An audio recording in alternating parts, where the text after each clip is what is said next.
இந்திய வரலாற்றில் நீங்கள் பாப்பான் செஞ்ச பெரிய வன்முறையாளர் பாப்பானால பெரிய வன்முறையாளர். பல கொலைகளை பண்ணியிருக்கானுங்க. சமணர்களை, இஸ்லாமியர்களை கடுமையாக 2000 பேரை 3000 பேர்லாம் கழிவு நிலையத்தெல்லாம் கொண்டு இருக்கானுங்க. பெரிய பார்ப்பனுடைய வரலாறு என்பதே ஒரு வன்முறை வரலாறு. அவனுங்க நீங்கள் பார்க்க தான் அவனுங்க அப்படி இருப்பானுங்க. ஒரு காலத்தில் நம்மளெல்லாம் எப்படி கூப்பிட்டுருந்தான் சாதாரணமாக தெரியும். அதை பாரு பறையன் வரான், பல்லாம் வரான், சக்கிலி வரான், சக்கிலி பையன், அவன் வந்து அந்த ஆளு இந்த ஆளுன்னு ஜாதியை சொல்லி தான் ஒரு நாள் கூப்பிட்டுருந்தான் இல்லையா? ஒரு காலத்தில் அப்படி தானே இருந்தது. பேருங்க, குறிப்பாக பேரு பாவாடை, மண்ணாங்கட்டி, இதெல்லாம் பேரா இருந்தது.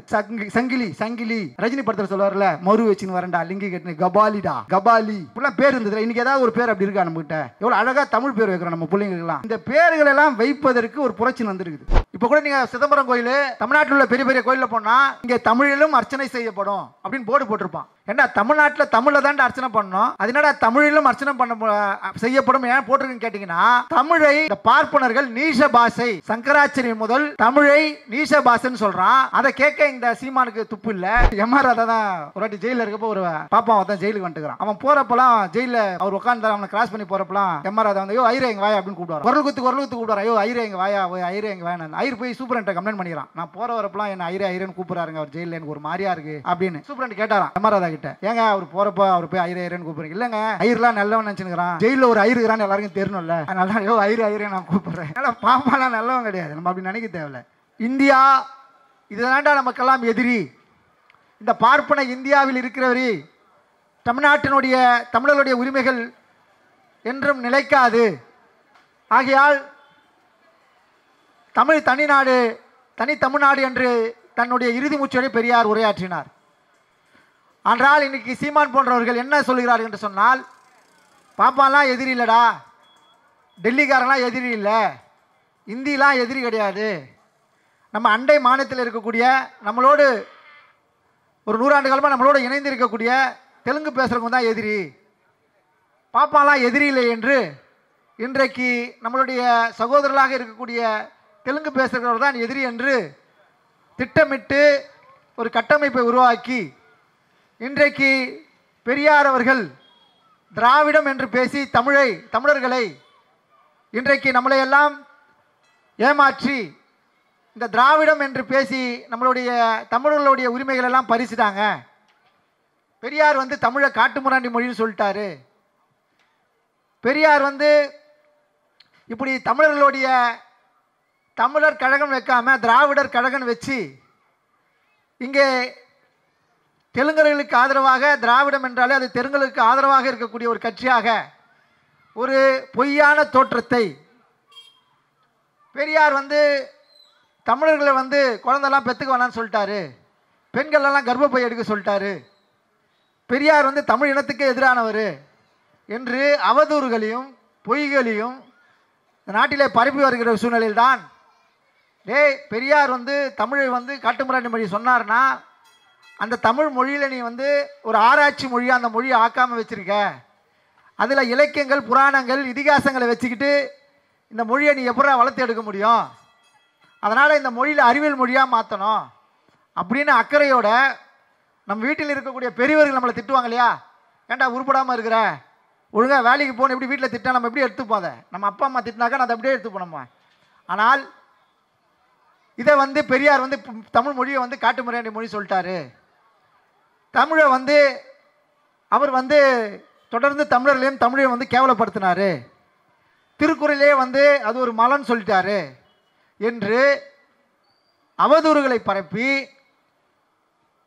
பெரியார் மீது ஒரு நச்சு கருத்துக்களை மக்களிடையே சேர்க்கக்கூடிய வகையில் இந்த சீமான் போன்றவர்கள் RSS பிஜேபி போன்ற பார்ப்பன கைக்கூலிகள் செய்து கொண்டிருக்கிறார்கள். அப்போது நம்ம என்ன கேட்குறோன்னா, இங்கே போட்டிருக்கோம்ல சங்கராச்சாரி, இந்த சங்கராச்சாரி இன்று வரை கோயிலில் தமிழ் வழிபாட்டு மொழியாக கருவறையில், இப்போ கூட நீங்கள் சிதம்பரம் கோயில், தமிழ்நாட்டில் உள்ள பெரிய பெரிய கோயிலில் போனால் இங்கே தமிழிலும் அர்ச்சனை செய்யப்படும் அப்படின்னு போர்டு போட்டிருப்பான். ஏன்னா தமிழ்நாட்டில் தமிழில் தான் அர்ச்சனை பண்ணணும், அதனால தமிழிலும் அர்ச்சனை செய்யப்படும் ஏன் போட்டிருக்குன்னு கேட்டிங்கன்னா, தமிழை இந்த பார்ப்பனர்கள் நீச பாஷை, சங்கராச்சாரியன் முதல் தமிழை நீச பாஷைன்னு சொல்கிறான். அதை கேட்க இந்த சீமானுக்கு துப்பு இல்லை. வேலைக்கு போகக்கூடிய பெண்கள் எல்லாம் வந்து ஒழுக்கம் கெட்டவர்கள் அப்படின்னு இந்த சங்கராச்சாரி, முன்ன சங்கராச்சாரியம் சொன்னால் இப்போ இறந்து போன அந்த ஜெயேந்திர சரஸ்வதியும் சொன்னால் ஒழுக்கம் இல்லாத இருப்பாங்க, வேலைக்கு போகிற பெண்கள்கிட்ட ஒழுக்கம் இருக்காது அப்படின்னு பெண்களை இழிவாக பேசின தமிழ் மொழியை நீச பாஷைன்னு சொல்லக்கூடிய சங்கராச்சாரிகளை கண்டித்து இந்த சீமான் என்னைக்காவது இந்த கருத்தை சொல்லியிருக்காரா? இன்று வரை கோயில் கருவறைக்குள் பார்ப்பனர் அல்லாத அனைத்து ஜாதியினரும் அர்ச்சகராக வேண்டும் என்று நாம் போராடி கொண்டிருக்கிறோம். பெரியாருடைய நெஞ்சில் தச்ச முள்ளாக இந்த அனைத்து ஜாதியர் அர்ச்சகர்கள் இருந்தது. கலைஞர் அவர்கள் 2006 அதற்கான வேத பாடசாலைகளை திறந்து ஆகம விதிகளை படிக்க வைத்து அதில் 230 பேர் மேலே அதை படித்து வெளியே வந்தாங்க. பார்ப்பனர் அல்லாதவர்கள், அவர்களுக்காக உரிமைகளுக்காக போராடியது திராவிட இயக்கங்கள். பெரியார் காலம் தொட்டு எனக்கு நம்பிக்கை இல்லாமல் இருக்கலாம், ஆனால் கோயில் கருவறை தீண்டாமை என்பது தமிழர்களை பார்ப்பனர் அல்லாத மக்களை சூத்திரர்கள் என்று சொல்லுது, அதனால் அவனை கோயிலுக்குள்ளே அனுப்பணும் அப்படின்னு போராடிய இயக்கம் திராவிட இயக்கம். அதை தொட்டு இன்னைக்கு இன்றைக்கு தமிழகத்தினுடைய முதல்வர் மரியாதைக்குரிய மு.க. ஸ்டாலின் அவர்கள் 24 பேரை தமிழ்நாட்டில் ஆகம விதியுள்ள கோயில், ஆகம விதி இல்லாத கோயில் 24 பேரை நியமித்தாங்க. நியமித்ததிலே இன்றைக்கு உச்சநீதிமன்றம் சென்று அதை எதிர்த்து இன்றைக்கு பார்ப்பனர்களும் பார்ப்பன கைக்கூலியாக இருக்கக்கூடியவர்களும் வழக்கு தொடர்கிறார்கள். அந்த வேலைக்கு போன பார்ப்பனர் அல்லாத இளைஞர்கள் இன்றைக்கு அந்த கோயிலிலே வேலை செய்ய முடியாத அளவிற்கு அவர்களுக்கு பெரிய மன அழுத்தத்தையும் டார்ச்சர் பண்ணி கொண்டிருக்கிற அளவிலே இன்றைக்கு பார்ப்பனர்கள் இருந்து கொண்டிருக்கிறார்கள். ஆக பெரியார் பார்ப்பனர் அல்லாத மக்களுக்காக ஒரு 100 ஆண்டு காலம் போராடி இன்றைக்கு கல்வியிலே வேலை வாய்ப்பிலே நாம் எல்லாம் ஓரளவுக்கு ஒரு முதல் தர பட்டதாரியாக ஒரு அரசு பணியில் இருக்கிறோம் என்று சொன்னால் அதற்கான உரிமைகளை பெரியார் அவர்களும் அம்பேத்கர் அவர்களும் திராவிட இயக்கங்களும் நமக்கு பெற்றுத்தந்து இன்றைக்கு ஓரளவுக்கு இந்தியாவிலேயே ஒரு முன்மாதிரியாக படித்த மாநிலமாக, ஒரு தொழில் வளர்ச்சி மாநிலமாக, இன்றைக்கு சுகாதாரத்திலே முன்னேறிய மாநிலமாக, அனைத்திலும் முன்னேறிய மாநிலமாக நாம் இருப்பதற்கு காரணமான பெரியாரை இன்றைக்கு இங்கே ஒன்றியத்தில் இருக்கக்கூடிய பாஜக அரசு,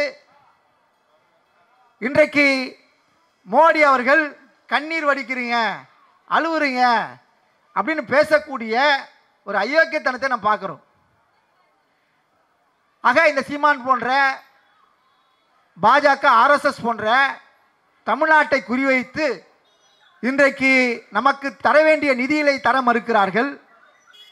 நமக்கு தொடர்ந்து நாம் கொரோனா காலத்திலிருந்து மாநிலத்துக்கான நிதியை பெறுவதற்கு போராடி கொண்டிருக்கிறோம். நீட் போன்ற நுழைவுத் தேர்வை ரத்து செய்ய வேண்டிய தீர்மானத்தை சட்டமன்றத்தில் 2 முறை நிறைவேற்றி நாம் அனைத்த தீர்மானத்தை இந்த கிடப்பில் போட்ட ஆர்எஸ்எஸ் RN ரவி அவர்களுக்கு இன்றைக்கு உச்சநீதிமன்றம் செருப்பை கைட்டு அடித்தது போல ஒரு தீர்ப்பை வழங்கியிருக்கிறது.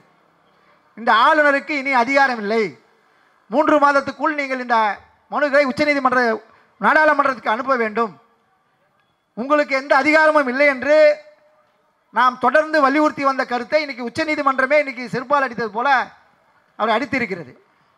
ஆக நாம் இந்தியாவிற்கே ஒரு முன்மாதிரியாக இன்றைக்கு தமிழகம் இருந்து கொண்டிருக்கிறது.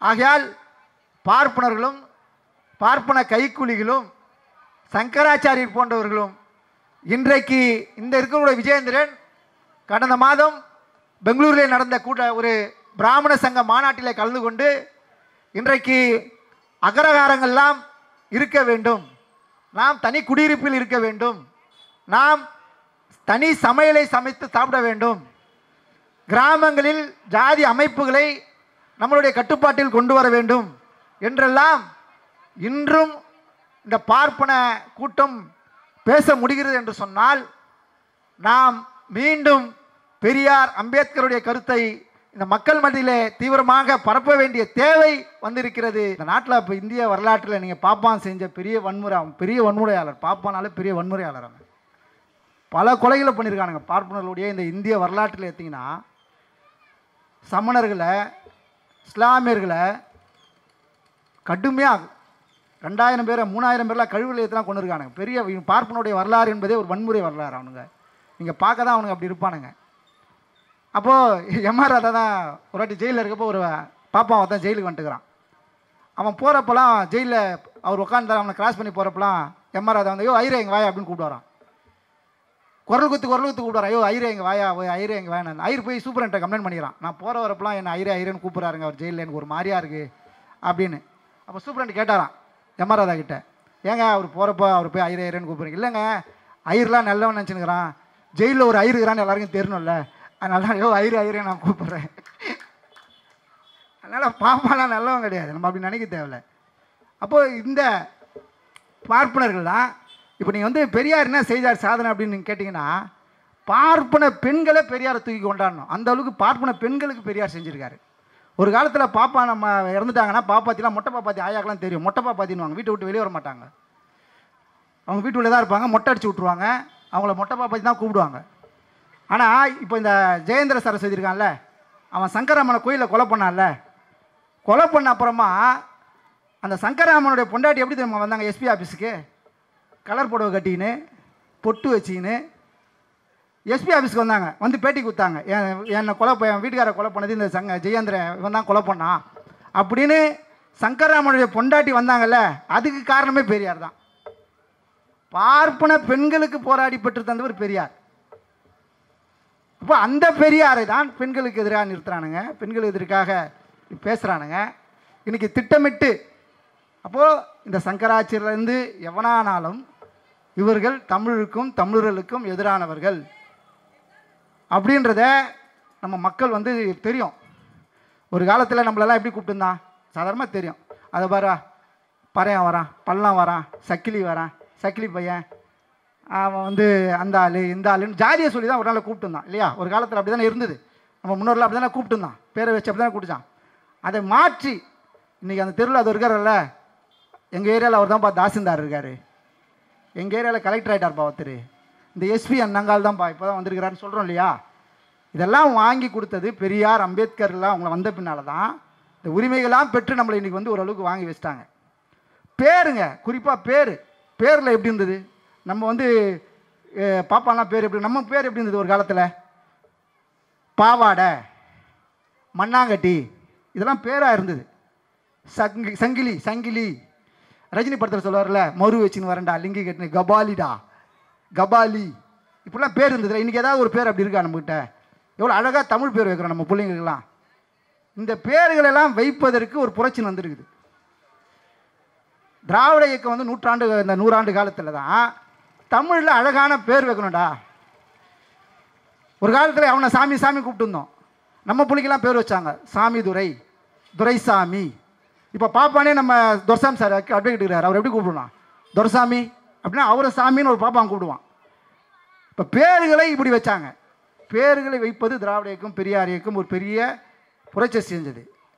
அப்போது இந்த பெரியார் இயக்கம் தான் தமிழ்நாட்டில் இன்றைக்கி நம்ம பேசக்கூடிய பெற்றிருக்கக்கூடிய உரிமைகளை பெற்று தந்தது. இந்த சங்கராச்சாரியோ பார்ப்பனர்களோ இல்லை அப்படின்றதுக்கு தான் இந்த கூட்டம். ஆகையால் தான் திராவிடர் விடுதலை கழகம் இந்த சங்கராச்சாரிகளின் அயோக்கியத்தனம் கடந்து இந்த இதே சங்கராச்சாரி சங்கராமன் என்ற ஒரு காஞ்சிபுரத்தில் கோயிலுக்குள்ளே வைத்து கொலை செய்த அந்த ஜெயேந்திர சரஸ்வதி, இன்றைக்கு இந்த விஜயேந்திரன், இவர்களெல்லாம் இன்றைக்கு இந்தியாவில் மோடியோடைய ஆட்சி வந்த பின்னால் பார்ப்பனர்களும் பனியா கும்பல்களும் தனியார் அந்த கார்ப்பரேட் நிறுவனங்களும் இன்றைக்கு இந்தியாவை தன் கண்ட்ரோலில் கையில் வைத்து கொண்டு இன்றைக்கு உழைக்கக்கூடிய மக்களையும் ஏழை எளிய மக்களினுடைய கல்வி வேலைவாய்ப்பை பறித்து கொண்டிருக்கிறார்கள். ஆகையால் நம்மளுடைய உரிமைகளை எப்பாடுபட்டாவது போராடி பெற வேண்டும்.